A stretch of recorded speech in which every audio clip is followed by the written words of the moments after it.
अस्सलाम वालेकुम फ्रेंड्स, कैसे हैं आप सब। अल्लाह ताला से दुआ है कि आप सब खैरियत से हों। चैनल पर जो लोग नए हैं तो प्लीज़ सब्सक्राइब जरूर कर लीजिएगा और मेरे सब्सक्राइबर का एज़ यूजुअल बहुत बहुत शुक्रिया।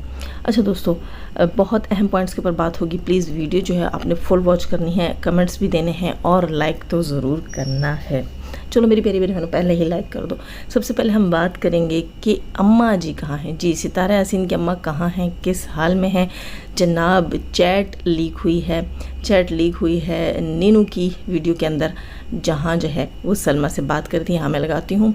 जी जनाब, यहाँ क्या लिखा है, बहुत गुस्से में। सलमा लिखती हैं, इंसाफ भी लिखती हैं कि बहुत गुस्से में है और वापस नहीं आएंगी। जी जनाब, तो माँ को इतना गुस्सा, इतनी टेंशन देती ही क्यों हो दोस्तों। ये आकर कहती है कि मैं माँ के लिए इतना कुछ करती हूँ। जब सितारा कुछ थोड़ा बहुत भी करती है तो आप लोग आकर वीडियोस बनाना शुरू कर देते हैं और उसका थैंक्स करते हैं, और जब मैं माँ के लिए कुछ करती हूँ तो आकर जो है मुझे टारगेट करते हैं, मुझे ट्रॉल करते हैं। तो तुम कभी कभार माँ के साथ ये खिलवाड़ भी तो कर देती हो जो इस बार फिर तुमने किया। ना सिर्फ तुम करती हो, तुम्हारे वो सपोर्टर्स भी करते हैं जिनको तुम शेयर देती हो। दोस्तों आज फिर ही आ गई। हालांकि इनका जो है, इनके सपोर्टर्स ही कह रहे थे कि इनके हस्बैंड ने इनसे अगेन फ़ोन छीन लिया है और फ़ोन ना होने के बायस जो है वो बेचारी जो है वो ब्लॉग नहीं बना सकती, रिएक्शन नहीं बना सकती। लेकिन पता चला जनाब कि इंस्टा के ऊपर गन्ना जूस की वीडियोस जो है वो अपलोड की गई हैं। यहाँ पर बताया जा रहा है मेरी तबीयत बहुत ख़राब थी, मेरे सर में बहुत दर्द था, मुझसे जो है ब्लॉगिंग हुई ही नहीं और मैं तकलीफ़ में थी, मैं परेशानी में थी। और वहाँ बताया जा रहा है कि हम क्या क्या इंजॉय कर रहे हैं और वीडियोज़ भी बना रहे हैं। यानी कि पीपल्स के साथ, लोगों के साथ, अपनी आवाम ऑडियंस के साथ इन टच थी ये। अच्छा, उसके बाद ये अपने सपोर्टर्स का बहुत बहुत बहुत शुक्रिया अदा कर रही हैं। इतनी बटरिंग कर रही हैं जितने इनके सपोर्टर अब बचे ही नहीं। तो बीबी ये जो है ना, बटरिंग जो थी ये, इसकी क्वांटिटी कुछ ज़्यादा थी और कुछ एक्स्ट्रा ही लग गया, क्योंकि गिने चुने जो है वो थोड़े से आपके सपोर्टर, वो भी बकौल आपके, वो आपके सपोर्टर, लेकिन हकीकत में वो आपके सपोर्टर नहीं हैं, वो आपके पूरे ख़ानदान के हेटर हैं। तो यहाँ आकर जो है ना शोखियाँ ना मारा करें कि आपके सपोर्टर्स हैं। आप भी दिल से जानते हैं कि आपका कोई सपोर्टर नहीं है। ये वही लोग हैं जो शुरू से आपके ख़ानदान के हेटर थे, वही बच गए। जो बाकी आकर आपके साथ वक्ती तौर पर जज्बाती होकर जुड़ गए थे, वो सब आपको फेंक के चले गए हैं। ठीक है, वो जैसे आए थे वो वैसे ही चले गए। जैसे कहते हैं ना, गधे के सर से सींग की तरह गायब हो गए। जी बिल्कुल गायब हो गए आपके आएँ बाएँ शाएँ से। और दूसरी चीज़ मैं एक और यहाँ पर कहूँगी, ये मोहतरमा हमेशा कहती हैं कि मैं अपने सपोर्टर्स से बात करने आई हूँ, अपने चाहने वालों से बात करने आई हूँ। इन्होंने क्यों बोला, बार बार यही वर्ड यूज़ क्यों किया? इसलिए क्योंकि इनको पता था कि अब लोग कहेंगे कि तुम क्यों सफाइयाँ देने आ जाती हो, क्यों बात बढ़ा देती हो, क्यों गंद करती हो। तो इन्होंने साथ साथ बीच में कोई 50 बार कह दिया, मेरे सपोर्टर्स, मेरे लीडर्स, मेरे सपोर्टर्स, मेरे वर्कर्स। जी बड़ी, आप बहुत बड़ी तंजीम चला रही हैं जनाब, आपको पता है, ग्रुपिंग करती हैं आप, इसीलिए आपको पता है लीडर भी होते हैं, सपोर्टर भी होते हैं, वर्कर भी होते हैं, है ना। खैर, बटरिंग करने का इसने हद तमाम की है। न सिर्फ बटरिंग की है बल्कि हम लोगों को, सितारा के सपोर्टर्स को ये बताया कि मैं तुम लोगों के लिए बात नहीं कर रही। हालांकि खुदा की कसम ये आके रोती है और वही बातें दोहराती है जो इसके ऊपर सितारा की ऑडियंस करती है, या सितारा की ऑडियंस जो जाके इससे सवाल पूछती है, जवाब ही उनको दे रही होती है। लेकिन बीच में क्या कह रही होती है, मैं आपके लिए आई हूँ, मेरे लीडर्स, मेरे सपोर्टर्स, मैं आई आपके लिए हूँ। तो रोने हमारे क्यों रो रही होती है, रोने ये क्यों रो रही होती है कि फ़लाँ ने ये सवाल उठा दिया और फ़लाँ ने ये सवाल उठा दिया। जवाब हमारे सवालों के देती है और टसवे बहाती है और कहती कि मैं तो सितारा के सपोर्टर्स से बात ही नहीं कर रही, मैं तो अपने हेटर्स के लिए आई ही नहीं हूँ, हमारे लिए ही आती हो, हमारे लिए ही यहाँ पर तुम जो है ना ये नाटक से जाती हो अपना 20-25 मिनट का आए दिन। अच्छा, एक और चीज़ भी कह रही थी, कहती जब से मैं जो है पता नहीं, मैंने सोचा तो मैंने अपने दिल में ख़्याल किया तो मैंने ख़ुद से ही बातें की। जैसे थोड़ा सा इसको है साइकोलॉजिकल इश्यूज़ हैं, इसको खुद से ही बातें कर लेती, फिर उन पर कायम भी नहीं रहती। खैर, तो ये कह रही थी कि मैंने कहा था कि मैं जो है अब इन चीज़ों में नहीं पढ़ूँगी। कब नहीं पढ़ी? ये कहती है रमज़ान से पहले मैंने एक वीडियो बनाया अपनी अम्मी के लिए, बेचारी के होश ठिकाने नहीं है। इसकी माँ रमज़ान के बाद इसके घर गई थी और रमज़ान के बाद इसकी माँ के जाने के 1 हफ़्ते बाद जो है ये बात निकली थी कि इसकी माँ के साथ ये सलूक है, वो सलूक है। खैर, तो उस वक्त इसने वीडियो बनाया। उसके अलावा भी तकरीबन हर हफ्ते, हर 15 दिन में ये आकर यहाँ पर रिएक्शन वीडियो देना शुरू हो जाती है और कहती है मैं जो है बर्दाश्त करती हूँ, मैं बोलती नहीं हूँ, मैं चुप रहती हूँ, मैंने ख़ुद से तहैया कर लिया है। तुम खुद से जो तहैये करती आई हो शायद पूरी ज़िंदगी में कभी उनके ऊपर कायम ही नहीं रही, इसलिए तुम जो है वो डुअल पर्सनैलिटी का शिकार हो। तुम बोलती कुछ और हो, करती कुछ और हो, दिखता कुछ और है और होता कुछ और है। दरअसल में मेरे ख्याल से तुम्हारे साथ ये बहुत बड़ा इशू है। अच्छा दोस्तों, ये यहाँ पर बार बार जो है वो सवाल कर रही थी कि आखिर नीनू के साथ ऐसा क्यों हुआ, नीनू से क्या चाहते हैं, आखिर ये सब कुछ किया किसने। ये सुनने के लिए तुम आई थी, अच्छा हुआ तुमने सवाल रखा, तो अब सुन के जाना, ये सब कुछ तुमने स्टार्ट किया। ठीक है, ये बंदी कहती है ना, ये सब कुछ स्टार्ट किसने किया, हमारे पास सबूत पड़े हैं। तुम्हारी बंदी आती थी, तुम्हारी वॉइसेस, तुम्हारा रोना पीटना, वो लाकर यहाँ पर इंस्टा के ऊपर बांटती थी, जो तुमने फाफे कुटनी एक सवा नामी रखी हुई थी ना, तो तुम सब सारी गेम प्लानिंग तुम कर रही थी, एक एक चीज़ तुम लाकर वहाँ से भिजवाती थी, मरियम को कॉल्स जाती थी।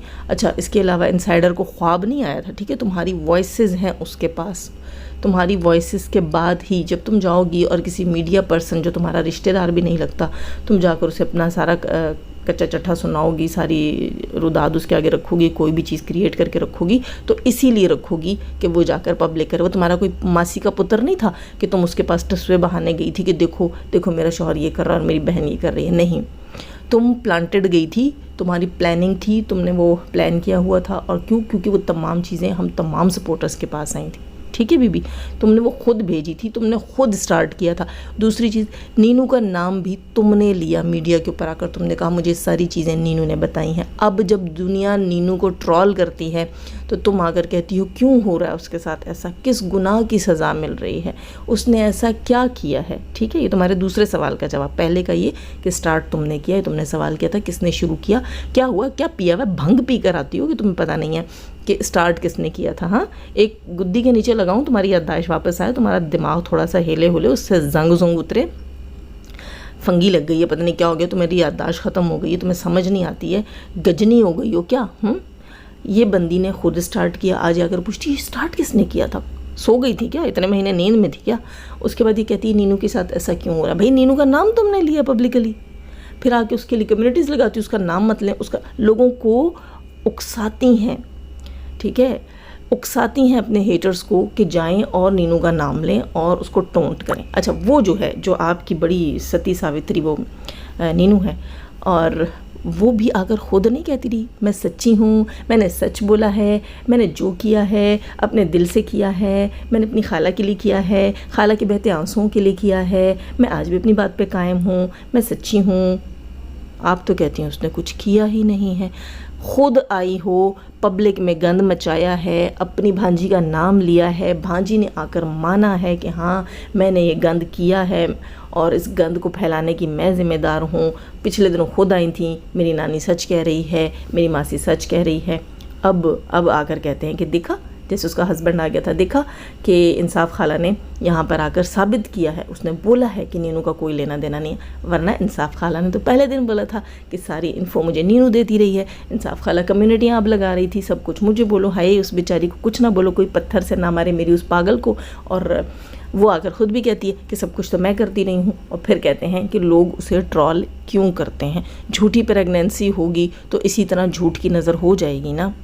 सच्ची प्रेगनेंसी जो होती है वो 4 हफ्ते के बाद पता चलती है, उससे पहले ठीक जो है लास्ट पीरियड के 15वें दिन कोई भी डॉक्टर, कोई भी बड़े से बड़ी गायनेकोलॉजिस्ट माई की लाल ये साबित नहीं कर सकती कि अब जी इसके लास्ट पीरियड के 15 दिन गुजर गए तो ये प्रेग्नेंट है। वो भी घर में पता कर लिया इसने, जो है वो स्ट्रिप मंगवा कर घर में चेक कर लिया। वाह वाह वाह, अपनी कंपनी में बनती हैं इनकी स्ट्रिप्स जो 15वें दिन बता देती हैं कि शी इज़ प्रेगनेंट। खैर, वहाँ तो लोग जो है वो आकर बकवास कर रहे हैं, उनको मैं जवाब दे रही हूँ। यहाँ पर मैं थोड़ी सी बात और भी यहाँ पर ऐड करूँगी। ये बड़े पुरजोश तरीके से अपने सपोर्टर्स का थैंक्स अदा कर रही थी, ठीक है। उनके जो जौहर है, वो जो अपना जौहर दिखाते हैं, उसका शुक्रिया तो तुमने अदा ही नहीं किया। जो तुम्हारे सपोर्टर्स सबसे अहम जौहर, तुम्हारे सपोर्टर्स नहीं, तुम्हारे ख़ानदान के हेटर्स जो तुम्हारे साथ जुड़े हुए हैं, तुम्हें यूज़ कर रहे हैं, तुम्हारे नाम पर डॉलर कमा रहे हैं, उनका जो सबसे ख़ास जौहर है, जो उनका सबसे ख़ास क्वालिटी है, जो एक्सपर्टीज़ है उनकी, उसके ऊपर तो तुमने नज़र ही नहीं डाली, ज़रूरत ही नहीं पड़ी। चलो मैं याद दिला देती हूँ दोस्तों। बड़ी तारीफ़ें करती है ये उनकी और बड़ा रोना आ जाता है इसको नीनू की हालत देखकर, लेकिन इसको अपनी माँ के लिए कभी रोना नहीं आया। जो इसके ख़ानदानी हेटर्स हैं वो जो जौहर दिखाते हैं इसकी माँ की तजलील की, बिल्लो रानी और कितनों के साथ बेड पे सो गई। अच्छा, इनकी अपनी चहेती जो पिछले दिनों इनके घर भी पहुंच गई थी और उन्होंने वहां जाकर कहा कि अब मैं तुम्हारे टॉपिक पे बात नहीं करूंगी, वो मोहतरमा आज से हफ्ता पहले कह रही थी कि अगर ये बातें मीडिया पर आएंगी, खुलेंगी और ये सितारा ऐसे ही करती रहेगी तो देखो इसकी माँ की वो वाली स्टोरी जो सितारा ने एक चारपाई के नीचे से एक बेड पर करते हुए देखा तो इसकी माँ किसको मुंह दिखाने लायक होगी। यानी कि इसकी अपनी वो बंदी जो इसकी थालियाँ चाट कर गई है उसने जाकर इसकी माँ के ऊपर उल्टी की, थालियाँ इसकी चाटी और इसकी माँ के ऊपर उल्टी कर दी और ये आकर उनको शह देती है, उनको सपोर्ट करती है, उनके कमालात की तारीफ़ करती है ना, कि अच्छे से दुर्गत बनाओ मेरी माँ की, मुझे कोई तरस नहीं आता, ठीक है, क्योंकि मेरी माँ है इसी लायक, इस उम्र में उसने शादी की है। तुम्हारी माँ की 3-3 शादियों के ऊपर सवाल रखे जाते हैं, गिना जाता है, बेड किसके साथ किसके साथ एट अ टाइम शेयर करती है, ये बकवासियात की जाती हैं। सितारा के किसी सपोर्टर ने आज तक आकर तुम्हारी माँ पर तोहमत नहीं लगाई, बल्कि तुम लोगों की तोहमतें हटाई हैं, लेकिन तुम हो ही इसी काबिल। तुम्हारे साथ जो करते हैं ना, जिनको तुम अपने सपोर्टर कर रही हो, तुम्हारे ख़ानदानी नस्ल दर नस्ल हेटर, तुम्हारे नाम पर डॉलर कमाने वाले, तुम्हारा खाने वाले, तुम्हारे मुँह पर थूकने वाले, तो तुम यही डिज़र्व करती हो जिनकी तुम तारीफ़ें करती हो, ठीक है। ये तुम्हारे सगे हैं, तुम्हारे सच्चे हैं, तुम्हारे अच्छे हैं। क्यों? क्योंकि तुम्हें अपनी माँ के लिए कोई दुख नहीं है। तुम्हारी माँ के नाम पर, उसके माथे पर भले से वो कोई पलीती, कोई गलाजत भी लाकर मल दें, तुम्हारी सेहत पे कोई फ़र्क नहीं पड़ेगा। बस नीनू को कुछ नहीं कहना। क्यों? क्योंकि वो इस तमाम प्लानिंग में हिस्सेदार थी। और तुम्हारी मिन्नतों, समाजतों, रोना धोना और बड़ी बड़ी लालचों के बाद वो तुम्हारे काबू आई थी। अब तुम्हें पता है कि एक दिन आके वो तुम्हारा भांडा फोड़ देगी कि ये वॉइसेस सुने, ये मेरी खाला जो है कैसे बिलक रही थी, रो रही थी, तड़प रही थी और ये फलां धमकी दे रही थी, फलों धमकी दे रही थी, तो मुझे मजबूरन आकर ये सब करना पड़ा। तो यहाँ पर अब आप भी मजबूर हो गई हो अपना किया हुआ गंद खुद से साफ़ करने के, लेकिन आप साफ़ नहीं कर रही ना, मसला ये है, खुद फैला रही हैं। दोस्तों, ये बंदी हर कुछ दिन में आकर एक रिएक्शन दे देती है और ये कहती है मैं सब्र कर रही हूँ, मैंने खुद से तहैया किया है कि मैं नहीं बोलूँगी। नहीं, ये हर कुछ दिन में आके गंद कर देती है, खुद आकर मामले को बढ़ावा देती है। आग बुझने लगती है, ये आकर तेल डालती है, आग बुझने लगती है, आकर तेल डालती है। शायद तुम्हारी यही जो घटिया आदतें हैं ना, इनकी वजह से तुम्हारा अपना घर बर्बाद हो रहा है। तो यहाँ मैं ये बताती चलूँ कि नीनू को इस हाल तक पहुँचाने वाली तुम हो। अगर मान भी लिया जाता है कि नीनू की प्रेगनेंसी थी और उसका मिसकैरेज हुआ, तो वो उसको इस हाल तक पहुँचाने वाली तुम हो, ये भी याद रखो। क्यों? क्योंकि पब्लिक के मुंह में उसे तुमने दिया हुआ था, तुमने यहाँ आकर उसका नाम लिया था कि मुझे ये चीज़ें नीनू ने दी हैं, नीनू ने बताया है, और फिर तुम पब्लिक को सेटिस्फाई करने में भी नाकाम रही। तो यहाँ लोगों ने कह दिया कि नीनू ने इन दोनों के बीच में मिसअंडरस्टैंडिंग्स क्रिएट की हैं, क्योंकि तुम नीनू को लोगों के मुंह में दे चुकी थी और फिर ऐसी कोई चीज़ तुम ला नहीं सकी जिससे तुम ये साबित कर दो कि सितारा जो है उसने तुम्हारे हस्बैंड के साथ कुछ गलत रिलेशंस बनाए, वो तुम साबित नहीं कर सकी। लेकिन ये तुमने साबित कर दिया है कि गंद जो उठाया है, मुझ तक लाया है, फैलाया है, ये नीनू ने किया है। तो नीनू को दिया है हेटर्स के मुंह में तुमने। अब चिकनी चुपड़ी बातें करके तुम नीनू को तो फंसा सकती हो, उसकी माँ को भी बुद्धू बना सकती हो। भाई बने बनाए लोगों को और बनाना क्या मुश्किल है, लेकिन हम लोगों को नहीं, ठीक है। तो ये था दोस्तों इसकी आज की इस रिएक्शन का एनालिसिस, जिसमें मैंने ये साबित किया है कि कैसे नीनू को मैदान में पटकती भी है, फिर टांगों से पकड़ के वापस घसीटती भी है, फिर उठा के उसे लोगों के बीच में पटकती भी है, और जब उसकी चीखो पुकार होती है तो ये फिर घसीट के उसे वापस खींचती भी है। तो इसने नीनू की बनाई हुई है सही वाली दुर्गत, साथ इसकी अपनी भी बना रहे हैं बकौल इसके सपोर्टर्स, ठीक है, जो कि रियलिटी में इनके फैमिली हेटर्स हैं, वो बना रहे हैं इस बंदी की दुर्गत। और लाइक कीजिएगा। यकीनन आपको आज का रिएक्शन बहुत मज़े का लगा होगा, और भी मज़े के रिएक्शंस सुनने के लिए मेरे चैनल को सब्सक्राइब कीजिए, बेल आइकन को क्लिक करके ऑल के नोटिफिकेशन को प्रेस कर दीजिए। अब दीजिएगा इजाज़त। जाने से पहले हमेशा की तरह दुआ, अल्लाह ताला हमें आसानियाँ अता फरमाए, आसानियाँ बांटने की तौफीक अता फरमाए, और शैतान सिफ्त मर्दों और औरतों से रखे हमें, हमारे चैनल, हमारे पैनल, हमारी फैमिली, हमारी कंट्री को महफूज। आमीन सुम आमीन। अपना बहुत सारा ख्याल रखिएगा, अपनी दुआ में याद रखिएगा। अल्लाह हाफिज़।